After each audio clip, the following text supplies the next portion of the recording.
Bonjour à tous. Dans cette vidéo, j'ai envie de vous parler d'un sujet qui m'est proche, qui m'a hanté la majorité de ma vie. Ce sujet, c'est le sentiment de rejet, de non-appartenance à la vie, à une communauté, à l'univers, à la nature. Le sentiment d'être toujours en décalage, d'être le malvenu, de déranger. Le sentiment que autrui serait gêné par ma simple présence.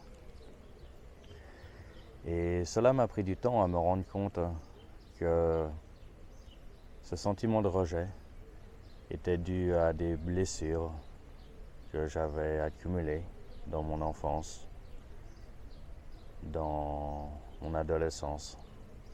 Pendant longtemps, je n'avais pas réalisé que c'est moi-même, à travers le filtre de mon mental, de mon ego, des histoires auxquelles je m'étais identifié, que je me racontais à moi-même, sur moi-même, qui créaient la réalité dont je souffrais. Dans cette vidéo, je vais partager principalement des souvenirs, des anecdotes, dans le but de montrer comment dans certaines situations, on peut s'enfermer dans sa propre idée du monde, dans sa propre idée de ce qui doit arriver, la manière dont cela doit arriver, avant même de laisser la possibilité que cela arrive autrement. Je pense que la majorité d'entre nous, nous avons vraiment tendance à sous-estimer à quel point la réalité que l'on perçoit à travers nos sens, à travers notre mental, est filtrée par la forme qu'a notre mental, par la forme qu'ont nos pensées, notre vision du monde, notre vision de nous-mêmes. Cela va beaucoup plus loin que l'on peut avoir tendance à l'imaginer. Le moyen de sortir de cela est d'apprendre à s'observer, d'apprendre à remarquer les comportements automatiques que l'on peut avoir. Apprendre à remarquer les pensées qui nous viennent de manière naturelle et que l'on a tendance à ne pas remettre en question. Il est important, je pense, d'apprendre à observer ses pensées, observer ses comportements. La première fois que j'ai pris du LSD, j'ai eu une compréhension qui à l'époque m'avait marqué. C'était celle que l'on ne peut pas faire confiance à nos sens. À partir du moment où une substance est capable de nous faire voir un tableau danser, un tableau se mouvoir, est capable de nous faire entendre de manière différente, cela montre que la perception que l'on a à travers nos sens est uniquement la nôtre. Bien sûr, quelqu'un d'autre verra aussi un tableau ou entendra aussi un bruit. Et à part si vraiment la personne a des troubles psychologiques profonds, elle verra le même tableau que nous. Mais la question, c'est à quel point ce tableau est-il le même? Et à quel point ce tableau va invoquer les mêmes sentiments, par exemple, chez quelqu'un. J'ai vraiment le sentiment que l'on a tendance à sous-estimer le filtre de notre mental, le filtre de nos pensées sur la réalité. Ce que l'on perçoit de la réalité est entièrement une conception de notre mental, de nous-mêmes. La réalité est en dehors de nous, elle existe en dehors de nous, mais nous ne la touchons jamais. La seule chose avec laquelle nous interagissons est la perception que nous avons de la réalité. Et cette perception est très traître, parce que si nous avons l'attente, par exemple, que personne n'a envie de parler avec nous, notre cerveau, notre mental, va se focaliser sur les détails qui nous montrent que personne n'a envie de parler avec nous. C'est la réalité que nous recherchons et notre mental va tout faire pour la rendre réelle. Alors que si l'on apprend à vouloir observer, par exemple, l'ouverture chez autrui, petit à petit, notre mental va s'habituer à remarquer l'ouverture, va s'habituer à la mettre en avant et va s'habituer à créer une vision du monde dans laquelle l'ouverture est présente, plus présente que le rejet en tout cas. Et cela est même encore plus traître parce que, par exemple, une anecdote qui m'avait beaucoup marqué quand j'étais enfant. Et je précise d'ailleurs que dans mon cas, le sentiment de rejet est principalement lié aux femmes, au féminin. Pendant une période, il était aussi lié au masculin. Dans mon adolescence, j'ai eu très peu d'amis, voire aucun, ni hommes ni femmes. Mais petit à petit, j'ai réussi à créer un lien avec les hommes, dans le début de ma vingtaine, je dirais. Mais cela m'a pris beaucoup plus longtemps avec le féminin et même encore maintenant, c'est très dur pour moi d'imaginer, enfin, comment dire. J'ai compris que mon sentiment de rejet par rapport au féminin était une construction que j'avais moi-même construite. Mais même en ayant conscience, cela reste difficile pour moi d'en sortir et d'imaginer qu'une femme puisse avoir envie de partager quelque chose avec moi. Et je ne parle pas uniquement de sexualité, mais même d'amitié. Par exemple, la première vidéo que j'ai faite sur cette chaîne, je l'ai partagée à tous mes amis. Et j'ai eu aucune difficulté à la partager à des hommes, mais à toutes les femmes à qui je l'ai partagée, même que c'est des amis et je sais qu'elles m'apprécient, il y avait tout de même une partie de moi qui se disait « Ah, tu vas la déranger, c'est malvenu, comment elle va l'interpréter, ne le fais pas. » Enfin bon, ce genre de bêtises. Et en l'occurrence, l'anecdote que je voulais raconter se déroule à mes 12 ou 13 ans, je ne me rappelle pas, au cycle. Et c'est une époque où j'étais très seul justement. Et une fois, nous étions en course d'école et nous marchions dans la rue. Et j'écoutais les conversations des autres élèves autour de moi. Et j'ai entendu parler deux filles ensemble, qui en l'occurrence j'appréciais. Et l'une d'entre elles disait à l'autre qu'elle m'aimait bien, parce que je me comportais de manière différente que les autres garçons de la classe. J'étais dans une classe pour élèves difficiles, alors disons que moi j'étais très tranquille, alors que la plupart des autres élèves étaient plutôt en mode turbulent, dirons-nous. Et du coup, je l'ai entendu parler à son amie, dire qu'elle m'appréciait parce que je me comportais pas de la même manière que les autres avec elle et je ne l'embêtais pas. Et sur le moment, ça correspondait tellement pas à la réalité dans laquelle je pensais être. Réalité qui à l'époque était personne ne m'aime, personne ne m'apprécie, je suis seul, on me rejette, que ça m'a fait peur en fait d'entendre ça. Et de manière inconsciente, j'ai jamais compris, non c'est pas vrai. Cela m'a pris beaucoup de temps à comprendre pourquoi j'avais réagi de cette manière à l'époque. Mais déjà à l'époque, j'avais remarqué que quelque chose n'était pas normal dans la manière dont j'avais réagi, mais je n'avais pas compris pourquoi.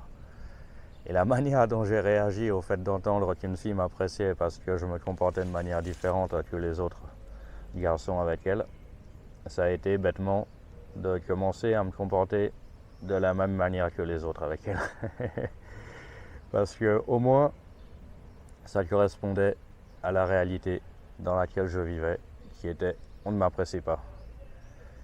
Et là, c'est un cas assez extrême, mais je pense que beaucoup d'entre nous ont tendance à faire ça sans s'en rendre compte. Pas forcément dans le cas d'un rejet par rapport à une fille, mais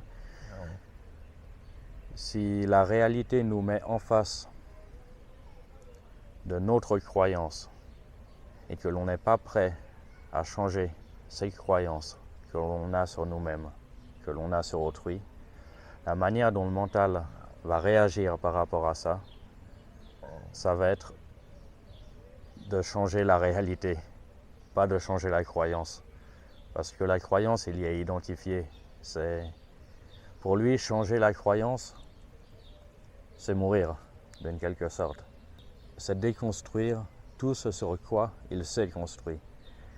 Et c'est beaucoup moins dangereux, moins difficile pour lui, de manière inconsciente, de nous amener à changer notre comportement pour que la réalité nous reflète ce dont on a envie qu'elle nous reflète, en l'occurrence pour moi le rejet, plutôt que de se dire « Ah, là, il y a quelque chose qui ne correspond pas. Est-ce que peut-être ma croyance sur moi-même est une croyance et pas juste une réalité ?» Voilà, je ne sais pas si cette anecdote vous parle ou résonne avec quelque chose que vous auriez déjà pu vivre. Mais je vous invite vraiment à essayer de décoder vos souvenirs et votre présent. Votre présent est d'ailleurs probablement plus intéressant à décoder que vos souvenirs. Qu'est-ce qui, dans la vie de tous les jours, vous reflète une réalité qui n'est pas en accord avec vos croyances? Et est-ce que, lorsque c'est le cas, inconsciemment, vous changez votre comportement pour que la réalité vous reflète vos croyances, plutôt qu'un reflet qui ne correspond pas à votre croyance? Et cela n'est pas forcément lié au rejet, hein. Cela peut être à une croyance qu'on est nul, par exemple. Si on pense qu'on est incapable de réaliser une tâche, qu'on commence à la réaliser, et que petit à petit on se rend compte qu'en fait on y arrive, est-ce que parfois l'on ne se sabote pas nous-mêmes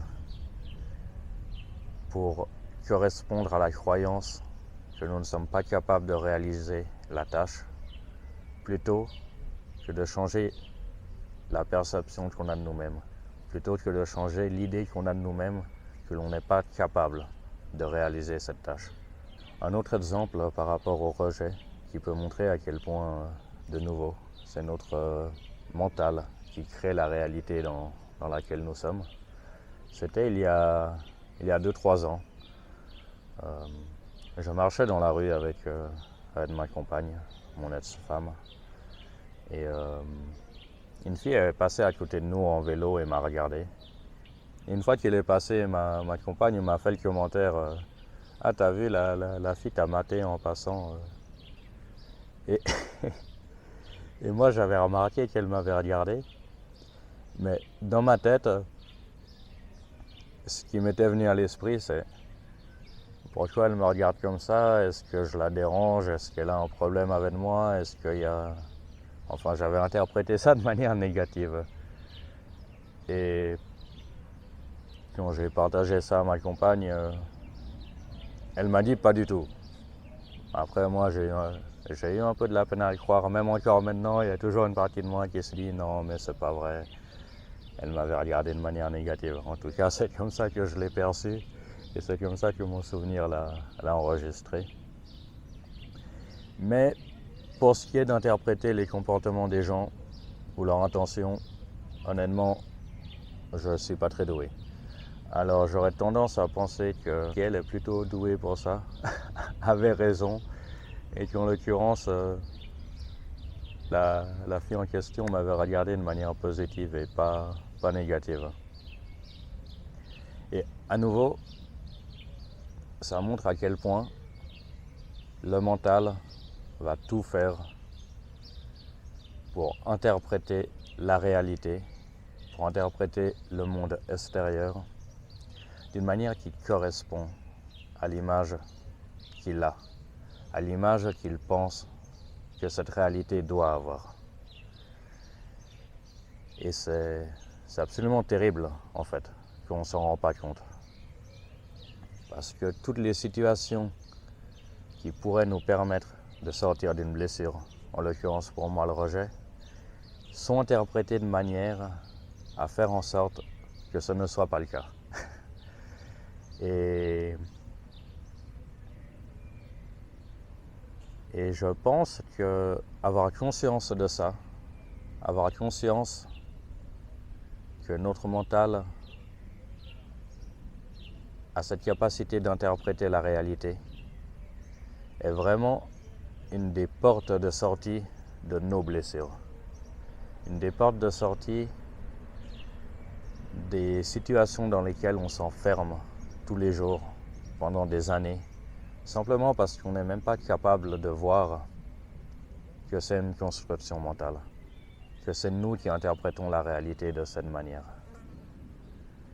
Et j'espère que cette vidéo peut amener certains d'entre vous à réaliser ça peut-être, à se rendre compte que oui, en effet, très souvent, on nourrit nous-mêmes la réalité qu'on a envie de percevoir, ou pas qu'on a inconsciemment envie de percevoir. Et pourquoi on a envie de la percevoir de cette manière? Parce qu'elle nous rassure. C'est une réalité qu'on connaît, c'est une réalité avec laquelle on a grandi, avec laquelle on s'est identifié.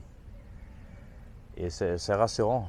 Ça fait beaucoup plus peur de se dire « Ah, ça fait 10 ans que je suis seul, que j'arrive pas à créer des relations avec des filles, avec des amis. » Et se dire en fait, pendant 10 ans, c'est juste ma perception du monde, c'est juste moi-même qui crée ça, qui me suis identifié à ça. Et en fait, j'ai complètement le pouvoir et la capacité de sortir de ça. Par contre, ça demande un travail. Ça demande un travail sur soi. Ça demande un travail de décryptage. Déjà, ça demande le travail de comprendre quelles sont nos blessures. De comprendre quelle réalité on a construit et à laquelle on s'est identifié sans s'en rendre compte. Et c'est un travail qui demande du temps, mais qui est vraiment important à faire. Et c'est un travail de tous les jours. Je pense pas que c'est quelque chose qu'il faut, une fois de temps en temps, on y réfléchit, on se dit « Ah voilà, ta. » Au contraire, c'est plutôt une habitude à prendre dans tous les jours de notre vie, tous les moments de notre vie, où dès qu'une situation réveille quelque chose en nous, un sentiment de rejet, un sentiment d'humiliation, d'injustice, un sentiment qui réveille quelque chose en nous, qui réveille une blessure en nous. À ce moment-là, simplement essayer de réfléchir et se dire, bon, j'interprète cette situation de cette manière. Est-il possible de l'interpréter différemment? Si oui, est-ce que j'ai envie de croire à cette autre possibilité? Ou est-ce que je suis trop identifié à la perception que j'ai de la situation pour même imaginer qu'une autre perception puisse être possible? Une autre anecdote assez récente qui m'a marqué, c'est il y a, je ne sais pas, 6 mois peut-être. J'ai été voir ma sœur à Paris et on a été à une soirée psytrance. Par le passé, je n'osais pas du tout danser. Maintenant, j'en ai vraiment rien à fiche. Je danse. Tac, je m'amuse. Plusieurs fois, on m'a fait des commentaires comme quoi c'était sympa. Alors qu'honnêtement, toute ma jeunesse, ça me terrorisait. En général, j'étais avec ma bière au fond de la salle dans un coin, et comme ça, et je buvais. Et je regardais, et je me disais, oh non, oh, les gens savent s'amuser, moi je sais pas m'amuser. Et plus je pensais ça, plus je rentrais dans le sentiment de rejet, et plus je buvais de bière. Et moi, la bière, ça me rend pas social. Moi, la bière, l'alcool de manière générale, ça me rend déprimé. Du coup, je passais mes soirées à boire en déprimant au fond de la salle, en écoutant la musique. Mais bon, quand on est déprimé, la musique, elle est quand même un peu moins sympa que quand on n'est pas déprimé. Alors, en général, au bout d'un moment, j'ai arrêté de sortir et j'écoutais de la musique chez moi, au moins j'étais pas déprimé chez moi, enfin moins. Parce que chez moi, j'avais pas le sentiment de rejet vu que je voyais pas des gens s'amuser autour de moi, que j'étais pas en train de me dire dans ma tête, ah, ils s'amusent, comment ils font? J'aimerais faire comme eux, je sais pas, je suis nul, partons d'ici. C'est plus ou moins ce qui tournait dans ma tête. Enfin bon, ça, j'ai réussi à m'en libérer. Et maintenant, j'ai beaucoup de plaisir à danser, ou plutôt de nuance, j'ai beaucoup de plaisir à danser seul. Parce que dès qu'il s'agit de danser avec quelqu'un, particulièrement une fille, là je rentre en panique parce que j'arrive plus à être dans le flow. Dès qu'il y a une interaction avec une fille, je vais commencer à penser, bon, est-ce qu'elle pense que j'essaie de la séduire? Est-ce qu'elle pense que... Je sais pas, est-ce qu'elle pense que je suis nul? Est-ce qu'elle pense que je suis pas dans le rythme? Alors qu'honnêtement, on s'en fout ce qu'elle pense, il faut danser pour soi. Mais ça, j'arrive pas encore à le faire. Par contre, si je danse que pour moi, je m'en fiche qu'on me regarde, je m'en fiche qu'on... En général, je rentre en prière maintenant, c'est ma technique à moi. J'imagine la lumière et, et je prie la lumière. Et je rentre en état de transe et je danse pour moi-même et j'ai beaucoup de plaisir à le faire. Mais du coup, maintenant, la situation s'avère que des gens viennent pour danser avec moi. Vu que je danse, je m'amuse. À mon avis, on me l'a déjà dit, des inconnus en soirée, que je dégageais une bonne vibe. Du coup, les gens viennent vers moi. Et ça, par contre, c'est un problème parce que j'ai pas encore réussi à dépasser le fait de danser avec autrui. Du coup, en l'occurrence, dans cette soirée psy-trance, j'avais pris du LSD en plus. J'ai remarqué qu'une fille voulait danser avec moi. Et elle s'approchait plusieurs fois, elle m'a même touché, frôlé. Mais, comment dire, à mon avis, c'est aussi une fille qui était pas très à l'aise, pas très timide, un peu timide. Du coup, elle le faisait de manière un peu discrète, pas apparente dedans du tout. Pardon, il y avait une fourmi. Et du coup, j'étais pas sûr, enfin, pas sûr, je veux dire, la fille, elle vient danser à côté de toi, elle te donne des coups de bassin.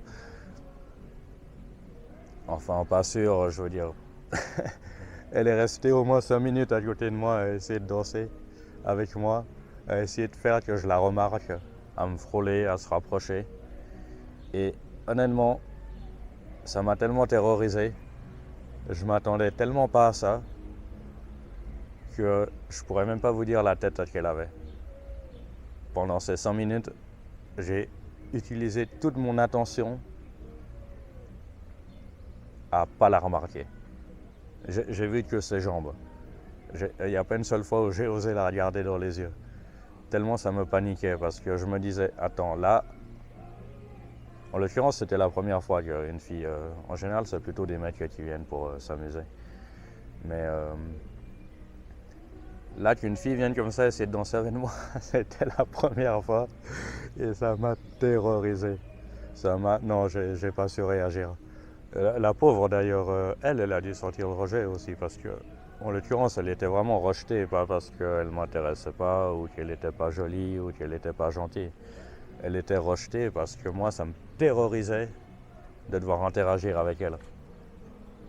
Et j'ai passé tout mon temps à regarder partout à part vers elle. Au bout d'un moment, elle est partie, la pauvre. Mais enfin, de nouveau, ce que je veux évoquer avec cette anecdote, c'est que ça ne correspondait pas à ma réalité. Ça me faisait trop peur. Ça impliquait de devoir agir différemment que j'ai l'habitude d'agir. Ça impliquait de prendre le risque qu'en interagissant avec elle, elle n'ait plus envie d'interagir avec moi. C'est ce qui, moi, me tournait dans la tête.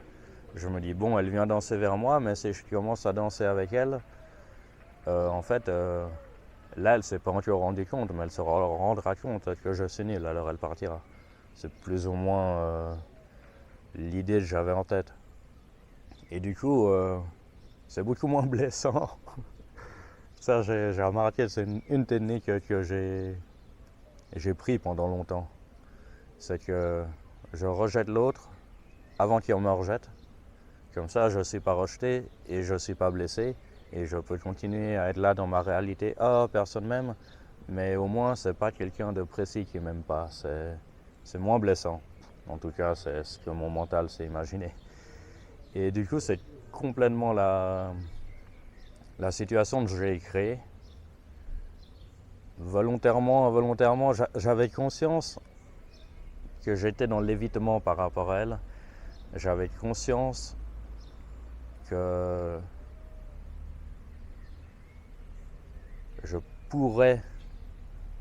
j'aurais pu agir différemment. Par contre, dans ce moment-là, j'étais trop dans ma blessure, trop dans l'identification à ma blessure, l'identification à mon rejet, pour réussir à agir différemment. Et ça, c'est assez problématique, mais au moins à ce moment-là, déjà, je me rendais compte que j'aurais pu agir différemment. Plus jeune, je ne me rendais même pas compte. J'avais même pas l'idée que c'était possible pour moi d'interagir avec autrui. Ça me paraissait irréel. Alors que maintenant, je sais que c'est une possibilité, je sais que c'est réel, je sais que c'est quelque chose vers quoi j'ai envie de tendre et vers quoi je tends de plus en plus. Et de nouveau, ça rejoint ce que je disais avant, juste le fait de prendre conscience que là, on est dans une blessure. Là, on est dans une structure mentale qu'on a construite, à laquelle on s'est identifié et à laquelle ça nous fait peur de se désidentifier. Et petit à petit, le plus régulièrement on se rend compte de ça, le plus régulièrement on se rend compte que c'est possible d'agir différemment, là c'était encore trop loin. Danser avec une fille que je ne connaissais pas, c'était trop. J'arrivais pas. Par contre, des fois les situations sont un peu moins éloignées de la réalité qu'on s'est construit nous-mêmes. Par exemple, par le passé, juste parler avec une fille, j'aurais pas pu, ça m'aurait terrorisé, j'aurais été là, non mon Dieu, elle va pas m'aimer, peu importe. Ça, petit à petit, j'arrive à le faire. À vrai dire, j'arrive très bien à parler avec les filles maintenant, à part si c'est de la séduction. Dès qu'on rentre dans un jeu de séduction, là, c'est impossible, au revoir, bye bye. Parce que de nouveau, ça me terrorise. Du moment qu'il y a une séduction, il y a un vrai risque de rejet, alors que si on parle en tant qu'ami, au pire, c'est pas grave. Enfin, maintenant, ça me gêne plus d'être rejeté en tant qu'ami. Par contre, être rejeté en tant que partenaire, ça me blesse encore. Du coup, j'essaye même pas d'être partenaire vu que j'ose pas encore faire ça. Ouais, c'est la manière, c'est l'endroit où j'en suis maintenant par rapport à ma blessure du rejet. Par le passé, même l'amitié, c'était non, trop dangereux. On s'éloigne. Tout ça pour dire que petit à petit, pour moi, parler avec une fille en tant qu'ami, c'est devenu possible parce que j'ai dû avancer pas à pas. Et de la même manière, je sais que ça va devenir possible aussi de danser, mais là, c'était encore trop loin par rapport à l'endroit où j'en suis dans ma blessure. Mais si on est attentif dans la vie de tous les jours, à toutes les situations où on rentre dans notre blessure, au bout d'un moment, il y en a certaines qui vont être moins apparentes que d'autres. Il y en a certaines où on va se dire, bon, celle-là, elle me fait peur, je suis dans ma blessure, mais quand même, je sens que j'ai un peu de courage et allez, je dépasse ma peur et j'interagis. Et petit à petit, on crée quand même une confiance par rapport à notre blessure. On se dit, d'accord, là, ma blessure, elle me disait, non, mais tu vas parler avec, elle ne voudra pas de toi. Et tu parles avec et au final, vous êtes amis. C'est plutôt cool. Ça te montre qu'à ce moment-là, ta réalité, la structure mentale que tu avais construite par rapport à cette peur, elle était fausse. Et elle pouvait être différente. Et plus on réalise qu'elle peut être différente, plus on ose aller loin dans la différence par rapport à la réalité actuelle. Et c'est vraiment ça que j'ai envie de mettre en avant, c'est le fait, dans la vie de tous les jours, par rapport à votre blessure, par rapport à vos difficultés, posez-vous la question là, est-ce que je pourrais agir différemment? Est-ce que c'est une structure mentale qui m'amène à agir de cette manière à ce moment précis? Et plus on le fait régulièrement, plus on le fait de manière naturelle, plus on va réaliser les moments où on rentre dans la blessure. Et les petits moments. Parce que le problème, si on le fait rarement, on va réaliser uniquement les moments où la blessure est très profonde, où elle est vraiment douloureuse. Et ça, c'est les moments où elle est trop loin. On n'est pas encore prêt à changer cette réalité-là parce qu'on est vraiment, on est mal. On est au plus mal dans ces moments-là. Par contre, si on s'habitue à reconnaître les petits moments dans la vie de tous les jours, ne serait-ce, je ne sais pas, pour moi ça m'est arrivé récemment pour la première fois dans le train. J'ai regardé quelqu'un dans les yeux, en l'occurrence une fille, elle m'a souri, j'ai souri. Alors que franchement, moi d'habitude, je regarde quelqu'un dans les yeux, mon premier réflexe c'est tourner la tête parce que je me dis oh mon Dieu, je l'ai regardé dans les yeux, je vais le déranger, il va se dire c'est qui ce gars là qui me regarde et moi j'aime pas déranger les gens, ça me fait peur de déranger les gens, j'ai envie de les laisser tranquilles, qu'ils soient heureux dans leur vie. Et vu que j'ai la croyance que dès qu'on interagit avec moi la personne est dérangée, bah naturellement jusqu'à maintenant je regardais quelqu'un dans les yeux et je détournais la tête parce que j'avais pas envie de le déranger. Elle m'a regardé dans les yeux, je l'ai regardé dans les yeux, on a souri les deux. Et je me suis dit, ah ouais, en fait, c'est une réalité possible, c'est une petite chose, c'est quelque chose de possible. Et ça, c'est une étape que j'étais prêt à dépasser. Danser avec, pas encore, mais ça viendra. Mais voilà. Sinon, quoi d'autre? Quel autre souvenir pourrait être intéressant? Ah oui. Un souvenir qui peut être intéressant aussi pour faire la promotion des psychédéliques. Et aussi, comment dire, je pense que ça peut être intéressant de comprendre d'où vient notre blessure.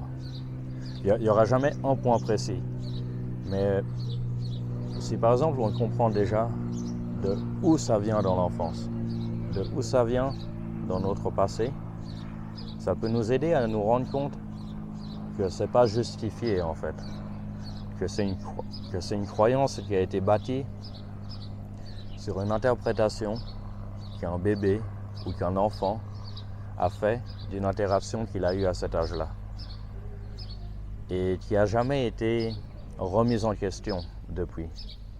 L'adulte en nous n'est pas retourné voir l'origine pour réactualiser en fait l'interprétation. Et dans mon cas, c'était une fois où j'ai pris du LSD, on s'était fâché avec ma copine, du coup j'étais dans le sentiment de rejet, je marchais derrière elle et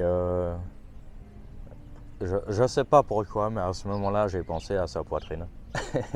Alors que vraiment en plus je la voyais de dos, enfin peu importe. Mais j'ai pensé à sa poitrine en étant dans le sentiment de rejet. Et là, j'ai eu un souvenir de moi bébé qui est ressorti. Peu de temps après ma naissance, ma mère était partie à Berlin. Je suis né le 31 octobre 1989. Et très peu de temps après, le mur de Berlin est tombé. Et, ma mère est partie à Berlin pour la chute du mur de Berlin. Et m'a laissé avec mon père. Et en fait, j'ai revécu le souvenir où, en tant que bébé, j'ai interprété le fait qu'elle partait parce que j'avais fait quelque chose de faux, que c'était ma faute et qu'elle me rejetait.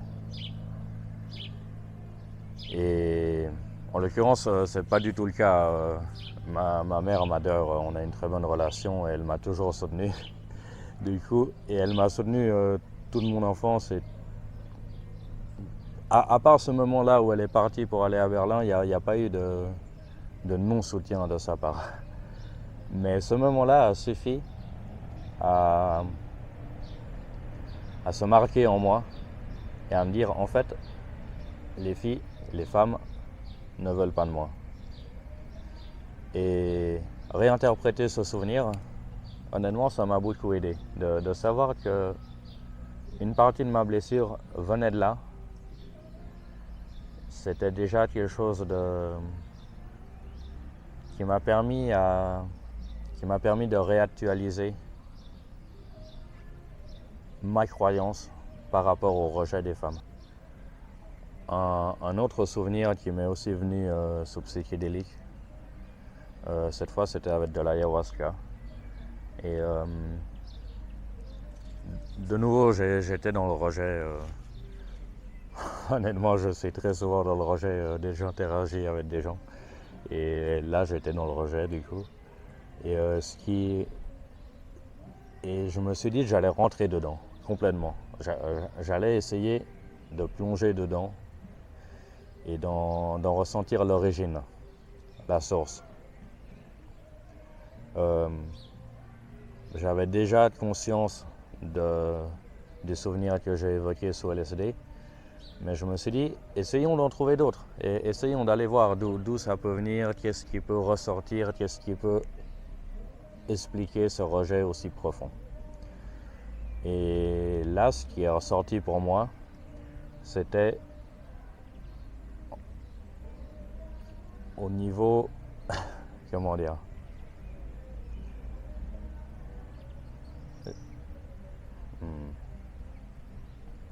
j'ai ressenti qu'au niveau cellulaire, au niveau de l'embryon, au moment de la conception en fait, où on s'incarne en tant qu'individu.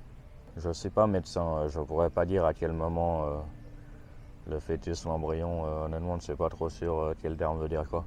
Enfin, peu importe.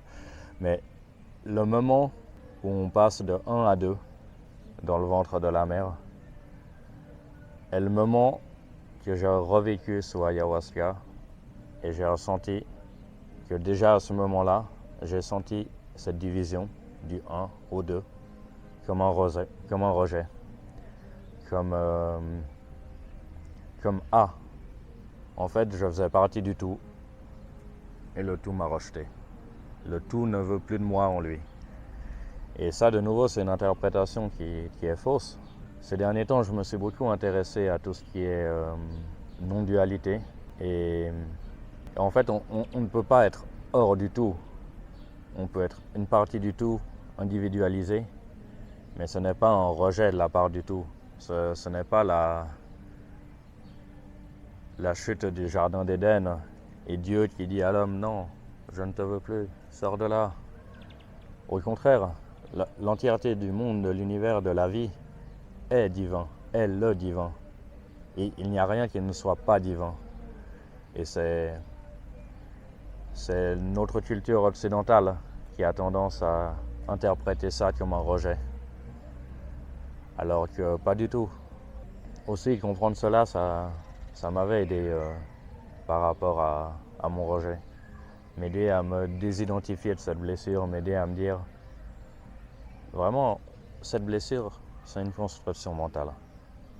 Arrête de t'identifier à ça, arrête de la nourrir par tes comportements, arrête d'y croire, simplement, crois à autre chose, incarne ta force, incarne, identifie-toi à la conscience qui est l'infinité des potentiels plutôt qu'à l'ego qui est une forme cristallisée de croyances, d'identité, d'idées que l'on a sur nous. Apprends à te désidentifier de l'ego, pas à le détruire. L'ego est très utile, on a besoin de l'ego pour fonctionner dans le monde. Le but, c'est pas de détruire l'ego. Le but, c'est de se désidentifier de l'ego, de se désidentifier des croyances qui se sont cristallisées en lui et de se rendre compte que c'est un outil et c'est un outil qu'on peut modeler. C'est un outil qu'on peut amener à évoluer, Nous ne sommes pas l'outil, on peut travailler sur lui, on peut le changer, on peut l'amener à évoluer. Nous, le moi, le je, c'est la conscience universelle, unifiée, qui est l'infinité des potentiels, qui est ce qui n'a pas de définition. Une définition, c'est une incarnation, mais une incarnation, elle est changeable, elle n'est pas bloquée dans sa forme, parce que la source, c'est l'infinité des potentiels. Quand on commence à se rendre compte de ça, quand on commence à s'identifier à la source et pas au résultat, on se rend compte qu'il est en notre pouvoir d'incarner cette infinité de potentiel, d'incarner cette infinité de possibilités et qu'on n'est pas bloqué dans une forme définie et cristallisée d'une histoire qu'on se raconte par rapport à nous-mêmes. Voilà, plus ou moins tout ce que j'avais à dire pour le moment.